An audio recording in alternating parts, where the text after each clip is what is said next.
नमस्कार, सभी को प्रणाम।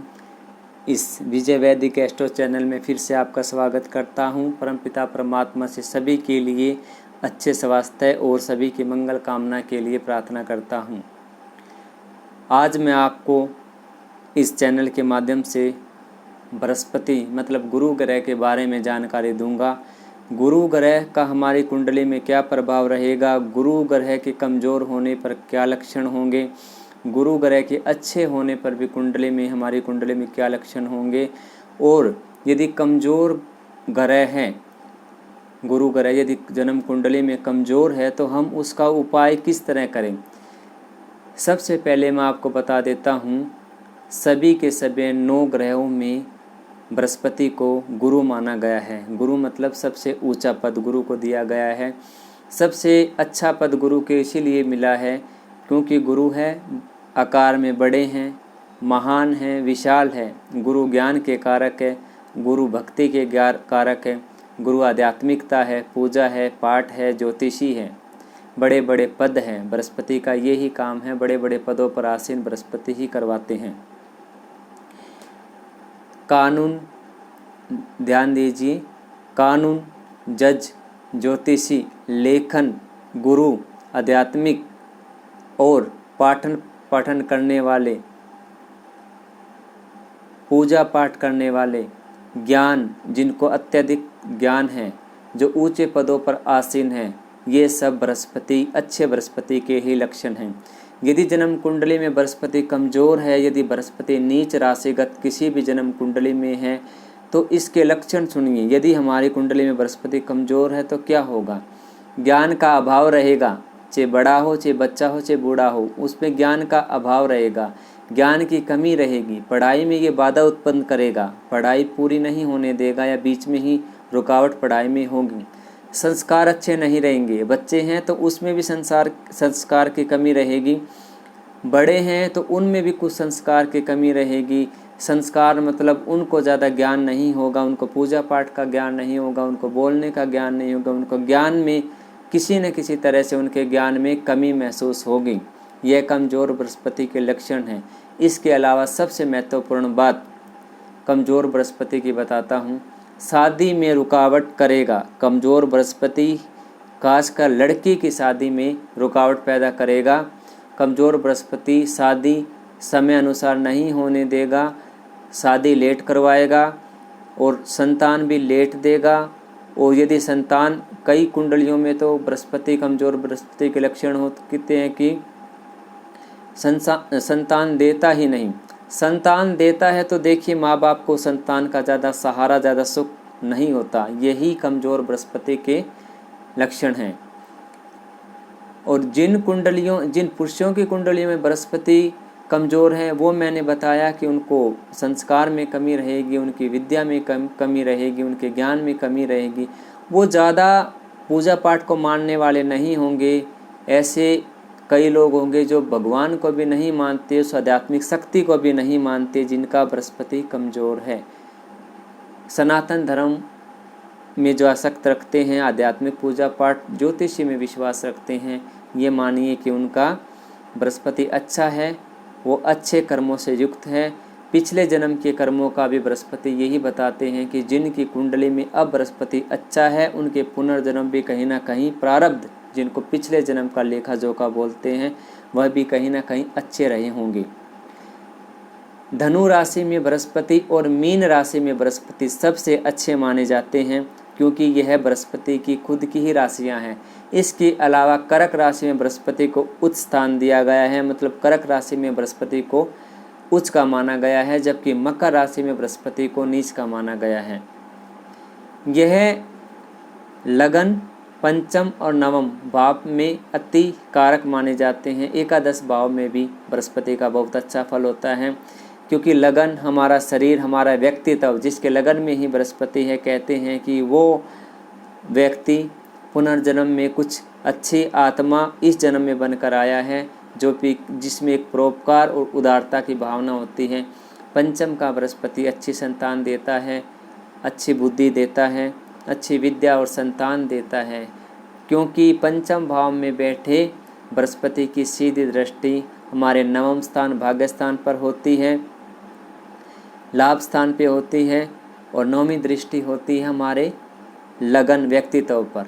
इसीलिए साधु स्वभाव का आदमी होता है जिसके पंचम में बृहस्पति होते हैं। नवम में बृहस्पति, ये कहते हैं कि 16 साल के बाद ही आदमी का भाग्योदय हो जाता है, कहीं ना कहीं काम में लिप्त हो जाता है, अच्छे कार्य में लिप्त हो जाता है, पूजा पाठी बनता है जिसके नवम भाव में बृहस्पति है। अब ये कुंडली में आप जान सकते हैं कि आपकी कुंडली में बृहस्पति का क्या प्रभाव है, बृहस्पति क्या अच्छा बुरा प्रभाव आपकी कुंडली में दे रहे हैं। देखिए, यदि आपको लगता है कि आपके बच्चे की पढ़ाई में रुकावट है, संस्कार किसी बच्चे में या बड़े में भी नहीं है, ज्ञान की कमी है, पूजा पाठ में विश्वास नहीं करते हैं, या शादी में रुकावट है, शादी में अड़चन है, या शादी में देरी है, संतान में देरी है, खासकर कन्या की कुंडली में, तो मैं आपको कुछ छोटे छोटे उपाय बताऊंगा। ये जो मैंने उपाय लिए हैं ये हमारे शास्त्रों के ही उपाय हैं, लाल किताब से लिए गए उपाय हैं, और आप अवश्य ही छोटे छोटे उपायों को कीजिए। यदि बृहस्पति की दशा भी लगी हुई है तो भी उपाय कीजिए। नॉर्मली भी आप यदि ये उपाय करते हो बृहस्पति के लिए तो भी आपके लिए यह बहुत ही सहायक सिद्ध होंगे, क्योंकि बृहस्पति ज्ञान है, बृहस्पति गुरु है। गुरु और ज्ञान के लिए हम जो उपाय करेंगे वो भी अच्छे ही उपाय निकल कर सामने आ रहे हैं।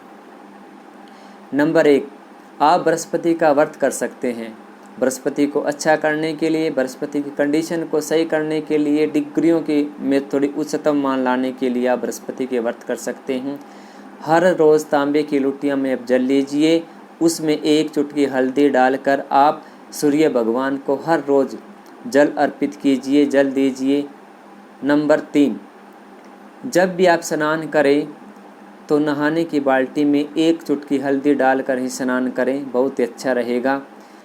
केसर या हल्दी का तिलक अपने माथे पर प्रतिदिन लगाए, सबसे अच्छा उपाय है बृहस्पति को अच्छा करने के लिए, कुंडली में मजबूत करने के लिए। प्रत्येक वीरवार को आप भगवान शिव को बेसन के लड्डू का भोग लगाइए। 1 या 2 बेसन के लड्डू बृहस्पति के उपाय के लिए आप भगवान शिव को अर्पित कर सकते हैं, या फिर आप भगवान शिव को बेसन के लड्डू नहीं खिला सकते तो आप गौ माता को प्रत्येक वीरवार को 2 बेसन के लड्डू खिलाइए। गाय को हरा चारा भी खिला सकते हैं आप, ये भी एक बृहस्पति को मजबूत करने का उपाय है। इसके साथ साथ प्रत्येक वीरवार को पीली चीज़ों का दान कीजिए। पीली चीज़ें जो बृहस्पति के कारक होती है, नंबर 1 चने की दाल, जो गुड़, पीला कपड़ा, हल्दी की गांठ, केले, ये सब बृहस्पति के उपाय के ही कारक हैं। आप किसी भी मंदिर में एक पीले रंग के कपड़े में चने की दाल बांधकर प्रत्येक वीरवार को आप व्यापार के लिए, शादी के लिए, संतान के लिए आप वीरवार को ये सभी चीज़ें आप किसी मंदिर में ब्राह्मण को दान कीजिए, बहुत ही अच्छा उपाय है। इसके साथ साथ मैं आपको एक बहुत ही अच्छा एक बृहस्पति का मूल मंत्र जिसको बोलते हैं बीज मंत्र बताने जा रहा हूँ। 1 माला वीरवार से शुरू करके हर रोज़ इस मंत्र की कीजिए।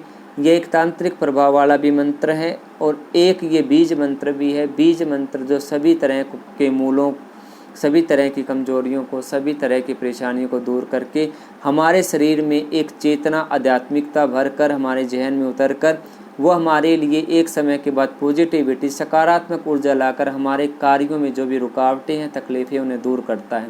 सुनिए पहला मंत्र, ओम ग्राम ग्रीम ग्रोम से गुरुवे नमः।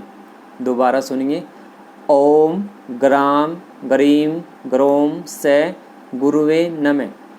दूसरा मंत्र आप सुनिए, ओम क्लीम, ध्यान से सुनिए, ओम क्लीम बृहस्पतये नमः, ओम क्लीम बृहस्पतये नमः, ओम क्लीम बृहस्पतये नमः। यह भी एक बीज मंत्र बृहस्पति का है।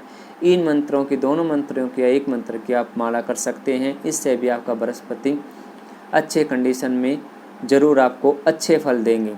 इसीलिए यदि आपको रोज़गार को ठीक करना है, उच्च पद पाना है, शिक्षा में अवरोध पैदा है उनको दूर करना है, आपको संस्कार अच्छे रखने हैं, आपके बच्चों के संस्कार अच्छे रखने हैं, तो बृहस्पति को मजबूत कीजिए। बड़ों का मान सम्मान पाना है, बड़ों से आशीर्वाद पाना है तो बृहस्पति को मजबूत कीजिए। बड़े बुजुर्गों का आप आशीर्वाद लीजिए, गुरुजनों का आशीर्वाद लीजिए, साथ साथ ये उपाय कीजिए। मैं अवश्य ही आपको आशा और विश्वास दिलाता हूँ कि बृहस्पति अवश्य ही मजबूत होंगे। आप कंटिन्यू करते रहिए।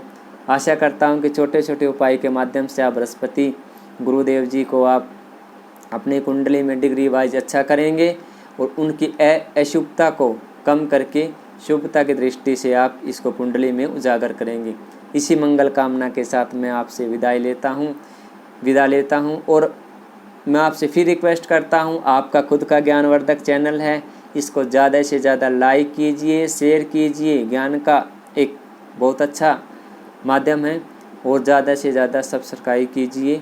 मैं आपसे इसी मंगल कामना के साथ, इसी ज्ञानवर्धक वीडियो के साथ आपसे विदा लेता हूँ। बोलिए जय श्री राम। धर्म की जय हो, अधर्म का विनाश हो, प्राणियों में सद्भावना हो, इस विश्व का कल्याण हो। सर्वे भवन्तु सुखिनः, सर्वे सन्तु निरामया, सर्वे भद्राणि पश्यन्तु, मा कश्चित् दुःखभाग् भवेत्। जय श्री राम।